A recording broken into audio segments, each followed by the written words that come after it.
Today in this video, I will discuss macroeconomics chapter 3, that is money and banking. Since we all know money is an important requirement in order to purchase various things. Without money, life would be very much difficult. इसीलिए आजकल लोग पैसे के पीछे भागते हैं. ठीक है, अगर पैसे के पीछे नहीं भागेंगे तो लाइफ की गाड़ी रुक जाएगा.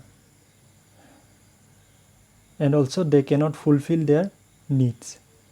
So before the evolution of money, goods were exchanged in terms of goods, and this system was known as barter exchange system. This system is also known as CC economy. That means commodity for commodity. Okay, so money evolved or money developed due to the drawbacks of barter exchange system.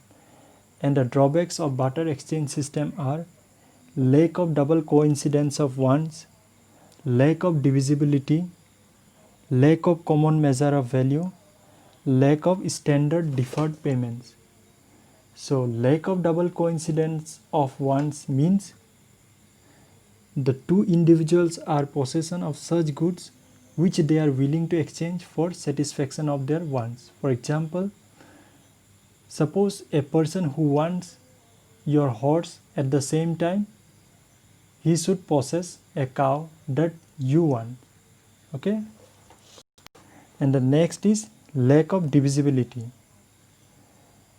So dividing of the commodity was the most important problem in barter system. For example, if a cow is to be exchanged for 4 goats, but the owner of cow requires 2 goats only, then the exchange cannot take place because cow cannot be divided. Okay, and the third demerit is lack of store of value. In barter system, storing of goods was very much difficult. They can store goods only for a limited time period. For longer period they cannot store. So this was one of the important demerits. And the fourth is lack of common measure of value. In barter system there was no common measure. Okay, there was no common instrument through which they can exchange their goods or goods and services. And the next is lack of standard deferred payments. Deferred payments means future payments. In barter system, future payment was not available. Since goods cannot be stored for longer period, so they cannot do the exchanging they cannot do the exchange in future. Next topic, that is evolution of money.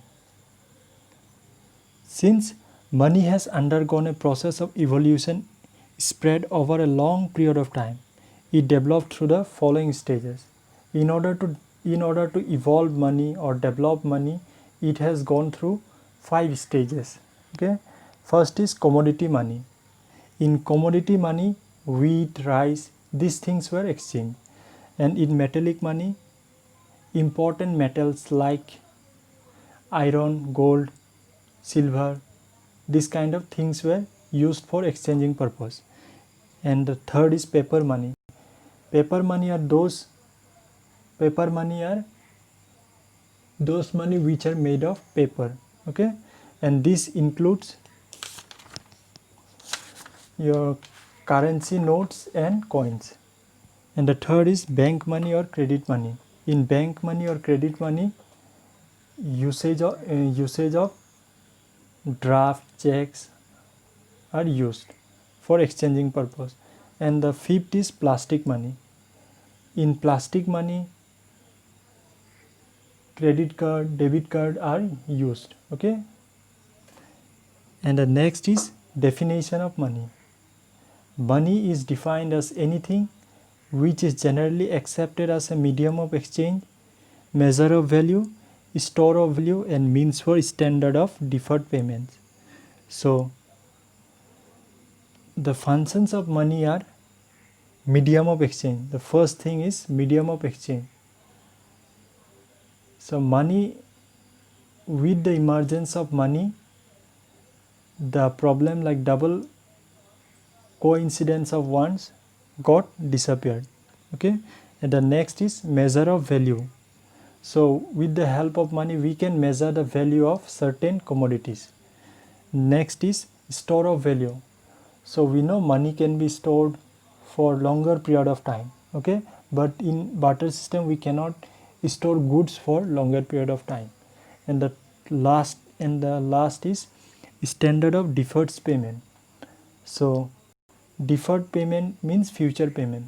With the help of money we can do future payment, but in barter system we were unable to do future payment, since goods get rotten very fast. Okay, and the next topic is money supply. Money supply refers to the total volume of money held by the public at a particular point of time. That means अभी हमारे पास कितना पैसा है in pocket as well as in bank, that is known as money supply. ठीक है, so money supply has two components, that is currency held with public and demand deposits in the bank. Okay, and the next is measure of money supply. So RBI has suggested mainly 4 measures, that is M1, M2, M3 and M4. And M1 is defined, these measures are defined as, M1 is defined as the summation, the sum total of currency held with public, demand deposit and other deposit. Okay, in the same way M2 is defined as, M2 equals to M1 plus saving deposit with post office. मतलब M1 का सब component plus जितना saving post office पे किया है. ठीक है, M3 equals to M1 plus net time deposit of commercial bank. मतलब M1 का सब instrument that is C plus DD plus OD plus net time deposits of commercial bank. मतलब कमर्शियल बैंक ने कितना टाइम डिपॉजिट किया है. ठीक है, the last is M4 that is M3 plus deposit with post office excluding national saving certificates. ठीक है, M3 मतलब M1 plus net time deposit of commercial bank plus deposit with post office excluding NSCS मतलब national saving certificate. हम लोग national saving certificates. Okay, so national saving certificate को हम include नहीं करते. And also M4 is known as broader concept. So आज के लिए बस इतना ही. Next class we shall start commercial bank. Thank you.